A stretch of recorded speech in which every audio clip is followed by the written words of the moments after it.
അങ്ങനെ root canal treatment ഒക്കെ കഴിഞ്ഞ് ക്യാപ്പ് ഇടാൻ പോവാട്ടോ. ഇന്ന് രാവിലെ തന്നെ നല്ല മഴയാണ്. അങ്ങനെ ടാറ്റ ബൈ ബൈ സീ ഒക്കെ പറഞ്ഞ് പോവാട്ടോ. റോഡിലാണെങ്കിൽ ഫുള്ള് വെള്ളവും ചളിയാണ്.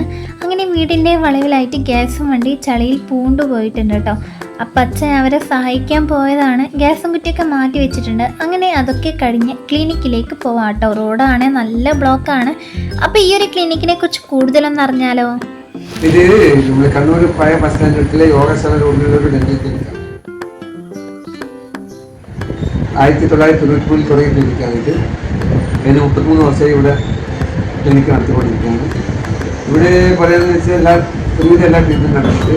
പല്ലിന് കമ്പി ഇടുന്നത്, പിന്നെ പല്ല് ഉറുക്കാൻ ചെയ്ത് കവറിടുന്നത്, പല്ല് പെർമനൻ്റായിട്ട് ഫിക്സ് ചെയ്യുന്ന കൗണ്ടൻ ഫിക്സ് ടെക്നിക്ക് ചെയ്യുന്നുണ്ട്, പല്ല് ക്ലീൻ ചെയ്യുന്നുണ്ട്, പിന്നെ പല്ലെടുക്കുക, പല്ല് സർജിക്കൽ റിമൂവൽ എന്ന് പറയും. ലാസ്റ്റ് വരുന്ന പല്ലൊക്കെ അല്ലെങ്കിൽ മറ്റുള്ള പല്ലൊക്കെ അതിനകത്ത് കുടുങ്ങിയിട്ട് പുറത്ത് വരാതിരിക്കുമ്പോൾ നമ്മളത് സർജിക്കൽ റിമൂവ് ചെയ്യും.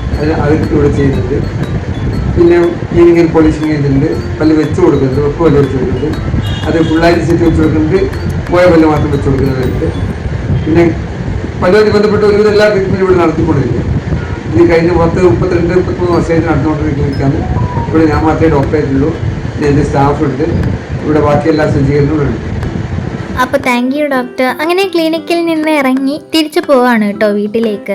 നല്ല വെയിലാണ്. അങ്ങനെ പോകും വഴി ഒന്ന് ബാങ്കിലൊക്കെ കയറി അതൊക്കെ കഴിഞ്ഞ് തിരിച്ച് വീട്ടിലേക്ക് പോകും വഴി കുറച്ച് സാധനങ്ങൾ വാങ്ങാൻ വേണ്ടി സപ്ലൈകോയിൽ വന്നതാണ്. അങ്ങനെ അവിടുന്ന് ആവശ്യത്തിന് സാധനങ്ങളൊക്കെ വാങ്ങി, ഫ്രൂട്ട്സൊക്കെ വേണമായിരുന്നു. അങ്ങനെ അതിന് വേണ്ടിയിട്ട് മാർക്കറ്റ് പോയതാണ് കേട്ടോ. അങ്ങനെ തിരിച്ച് വീട്ടിലേക്ക് പോവുകയാണ്. ഇതേ വീട്ടിലെത്തി. അപ്പോൾ ചക്ക ഉണ്ടായിരുന്നേ. അങ്ങനെ അതൊക്കെ കഴിച്ചിരിക്കലാണ്. അപ്പം ഇന്ന് ഇത്രയേ ഉള്ളൂ. ടാറ്റാ.